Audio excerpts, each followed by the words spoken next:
a pedido de vocês, a gente vai falar um pouquinho sobre como identificar questões de violência sexual. E eu vou aproveitar para responder essa pergunta, né, que também é uma pergunta bastante frequente. A análise de desenhos é um método prejudicial para a criança? Me fizeram a pergunta seguinte: será que fazer interpretação de desenhos eu não estou, de certa forma, prejudicando esses jovens? Eu não estou gerando sofrimento desses jovens? Eu vou responder justamente falando sobre violência sexual. Pessoal, pensa numa criança que passou por uma experiência traumática envolvendo violência sexual. Essa criança falar sobre isso é algo extremamente doloroso, principalmente se parte dos elementos que envolve essa violência for alguém da família dela. Porque, infelizmente, vocês sabem muito bem disso, que a grande parte dos casos que envolvem violência sexual infanto-juvenil acontece por um elemento da própria família, né? Então, já pararam para pensar o quão difícil é falar sobre isso? O quão doloroso é falar sobre isso? Mas externalizar essa experiência é algo necessário. Essa criança ela precisa encontrar alguma forma de falar sobre esse assunto, porque se ela não falar sobre esse assunto, como é que a gente vai buscar ajuda para ela? Como é que a gente vai acabar com esse ciclo de violência? Porque enquanto isso não for revelado para autoridades, para pessoas que estão realmente preocupadas com a integridade dessa criança, essa violência ela vai se repetindo, porque normalmente esses indivíduos psicopatas que fazem esse tipo de situação, que esse tipo de conduta, eles não vão suspender suas práticas se tiver dentro do anonimato, concordam? Então, pedir para a criança falar sobre isso é levantar um monte de barreiras mentais sobre ela. Imagine se essa experiência foi com o próprio pai, com o irmão, com o tio, com alguém próximo. É muito difícil falar sobre isso. Então, quando você pede uma criança para desenhar, talvez essa experiência do desenho possa sim gerar algum nível de sofrimento, mas é infinitamente menos doloroso, menos traumático, menos tensional e angustiante para uma criança desenhar do que falar. Porque desenhar, ela desenha sobre outras coisas e comunica com a gente sobre a experiência traumática, sem perceber que está comunicando. Como, por exemplo, o caso que eu vou apresentar para vocês. Esse aqui, a criança desenhou um monstro, né? Ela fala sobre um urso, ela fala sobre o monstro peludo e tudo mais. Só que quando ela desenha esse monstro, eu censurei, né, gente, porque não tinha necessidade de ficar com essas características tão detalhadas. Ela desenha essa parte íntima desse monstro. Então, por que a criança desenhou essa parte íntima desse monstro? Né? A gente viu ali agora, por exemplo, uma outra ilustração de uma criança que tem o autismo que desenhou um monstro também. Mas você viu alguma parte íntima sendo externalizada ali? E por que foi feito? Porque esse monstro, na verdade, ele é uma representação do agressor.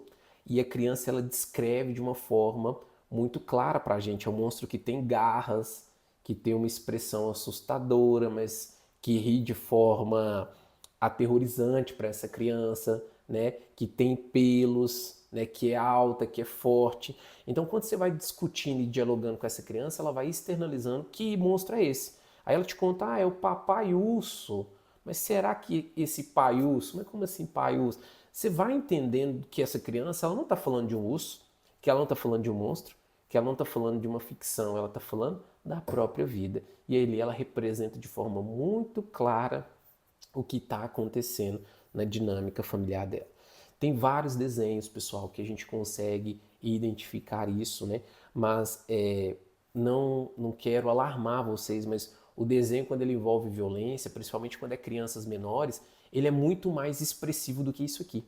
Né? Esse foi um dos mais, vamos dizer assim, menos tensos que eu selecionei para colocar para vocês, porque as crianças, quando elas desenham com uma liberdade muito grande. Então é triste ver, mas os desenhos eles vêm com uma clareza muito grande da experiência de violência. Né? A criança, muitas vezes, ela desenha até a cena da violência. Então não precisa de um conhecimento extremamente robusto para perceber o que a criança está comunicando. Você só precisa olhar e saber identificar aquilo que a criança quis comunicar com você. Aquilo que ela quis que você olhasse para esse desenho. Entende isso? Então tá aí para vocês verem a forma metafórica que esse indivíduo encontrou para falar sobre o seu agressor. Tá aí a característica genitália marcada, as presas, o discurso da criança onde ela fala que desenha um monstro que é um pai-urso, cabeludo, peludo, né, que tem um sorriso assustador, então ela traz essas características para poder sinalizar essa violência, tá bom? Fez sentido para vocês? Conseguiram pegar a ideia de como é que funciona, tá? Normalmente, pessoal, quando a gente vê experiências traumáticas envolvendo violência sexual, você não vai ver o uso de muitas cores, né? Você vai ver o uso de cores frias e, ao mesmo tempo, quentes que representam violência. Então, por exemplo, você vai ver às vezes o preto, o cinza, o azul, mas às vezes você vai ver o vermelho. Porque o vermelho tem essa conotação de energia, de hostilidade, de agressão também. Então soma-se os significados. Mas na maioria das vezes você vai ver uma tonalidade mais escura mesmo, o uso monotonal, né?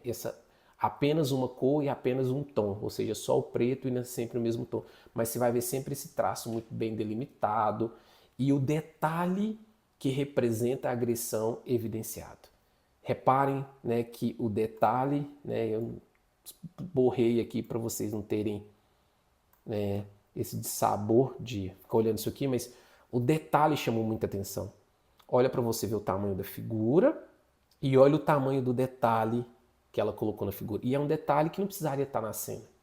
E se colocou porque ele comunica muito sobre a experiência psicoemocional do indivíduo.